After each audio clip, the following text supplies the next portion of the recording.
Welcome to class Soulmate.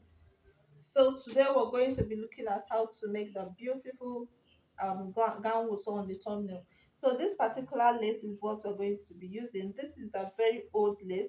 It's been out of stock. Like I've had it for a very long time. So I decided that today we're going to use it to sew something, and I hope it's going to come out beautiful.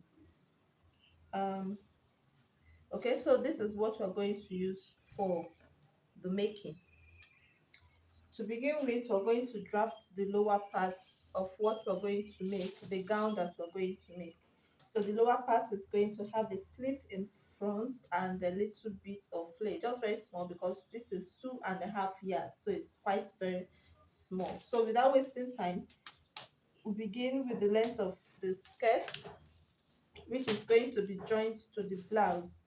The length here I'm going to be using 43, including the sewing hemming allowance and everything, the shoe and all that. You know that when you take your actual measurement, you add the height of the shoe you're wearing so that it doesn't look like a jumper. So everything is um 43. So from the waist to the hip line, I'm going to be using 9.5. 9.5 waist to hip line. 9.5. I'll mark it across.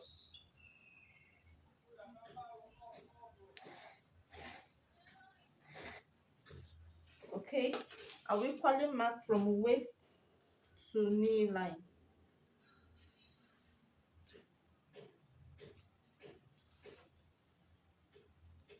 So the actual knee line is 22, but I'm going to come up by 3 inches.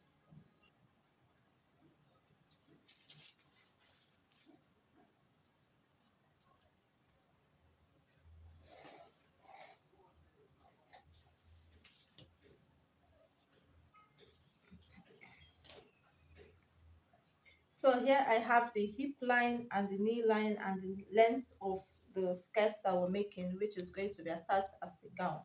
So to get the size of the hip that I want, the front and the back, this is where you're going to pay attention. The front and the back are not going to be the same measurements. The hip we're working with is 45. We are not just going to divide it into 4 and mark everything equal. The front is going to be smaller than the back, right? This is because the back is quite bigger than the front. Of course, this is optional. It's mostly done for people who have more hips. Okay, if you have more hips, this is okay for you. Now what we're going to do is 45 divided by 4. Normally we're going to have 11.25. 45 divided by 4, we're going to have 11.25. Now I'm going to minus 0.75 from 11.25.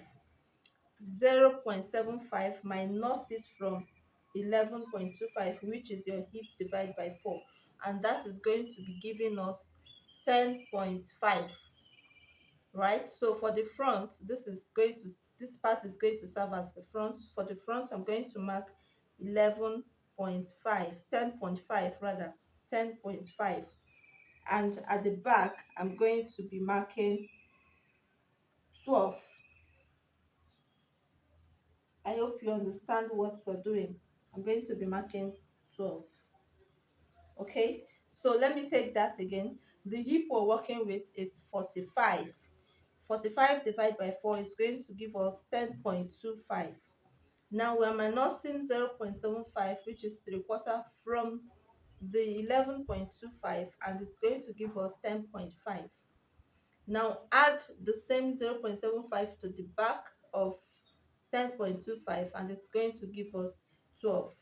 Okay, so from the front here, CF, we marked 10.5, and from the back on the hip line, instead of 11.25 or 10.5, we marked 12 inches. I hope this is understood. So this is for the back hip, and this is for the front hip.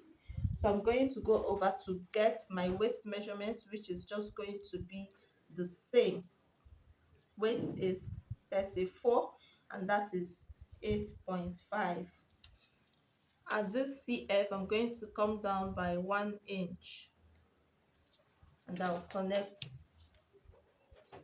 to my measurement. You can use a slight curve, you can use a straight line, whichever one is okay. So like so, I'm going to connect it to my hip line. You can also use a straight line on this part. It's okay depending on the curviness of the person.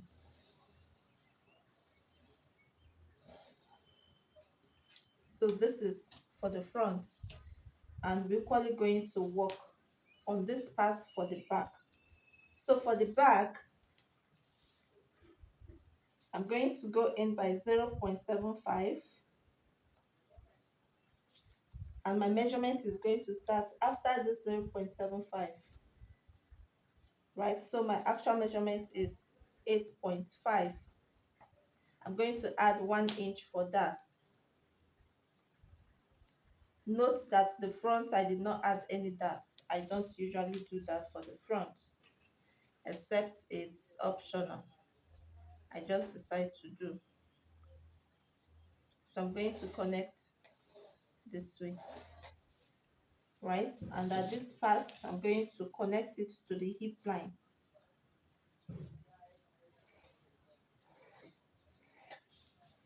You see the way it goes?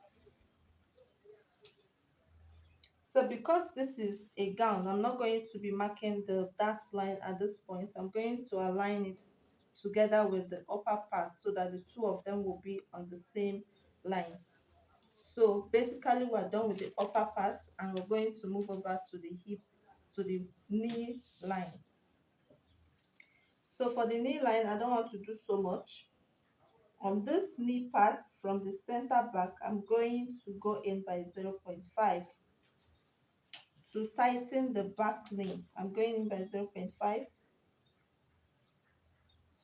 0.75 rather, not 0.5. You can do 1 inch, you can do um 0.75, right?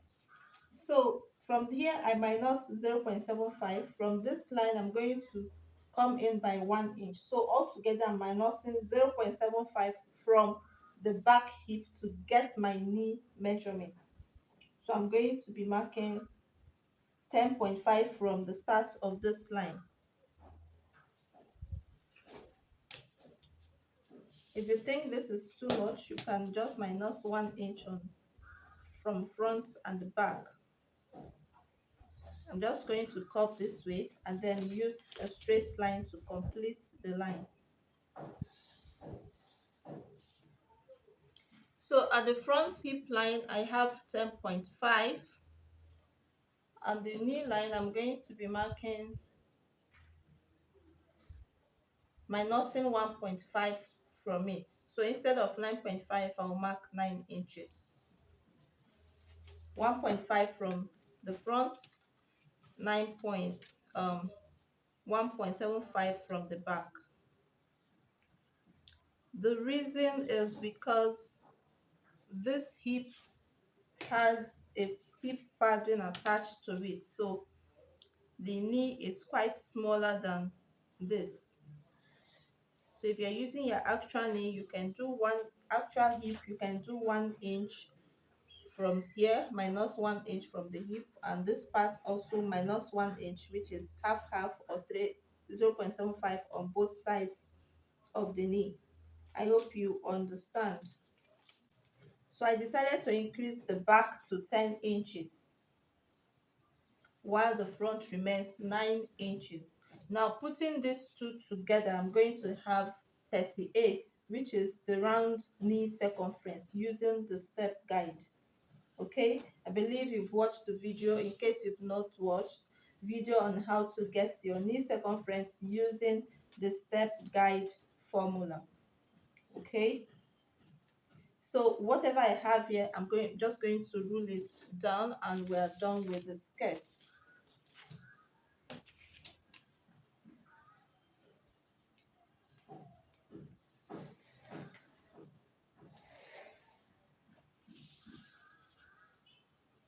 So I said that this is going to have a little bit of flare. This is the knee line. It's going to have a little bit of flare, so I can add the flare here. And of course, the front is going to be open and the measurement is quite small. So I'm adding the flare by the side, if possible, to the back, if possible.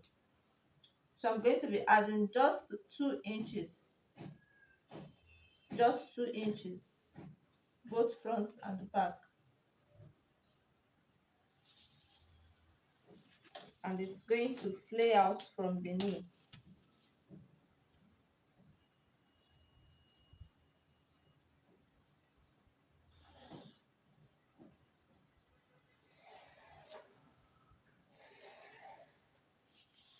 The same to this side.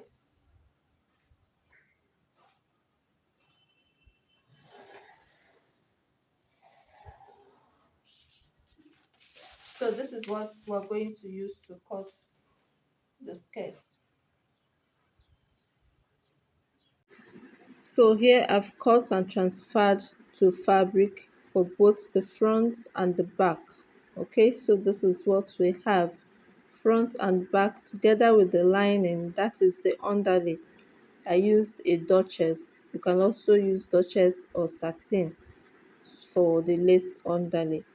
Okay, there's no lining to this. I just want it to be light. The front is open and you need to add your sewing allowance of 1/2 inch at the front side. Okay, so we'll move over to joining them. So this is the front of the skirt. I joined it at the center. Now coming to this part, it's going to have an opening in front, and I don't want lining on this. I just want to use only the underlay, right? I don't want to use lining so that it doesn't become heavy on me. Now, given the nature of this net, the opening is quite much.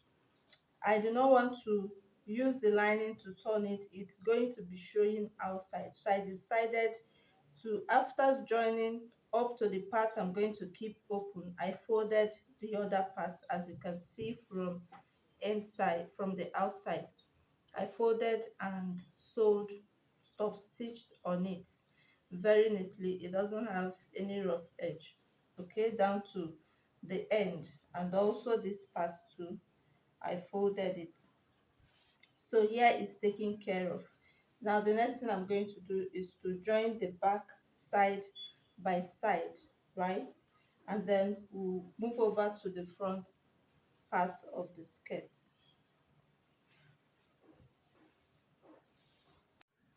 Here I just used pin to hold it side by side the way I'm going to sew it, right? So once I just sew the side, the two sides, the back is going to be open for now.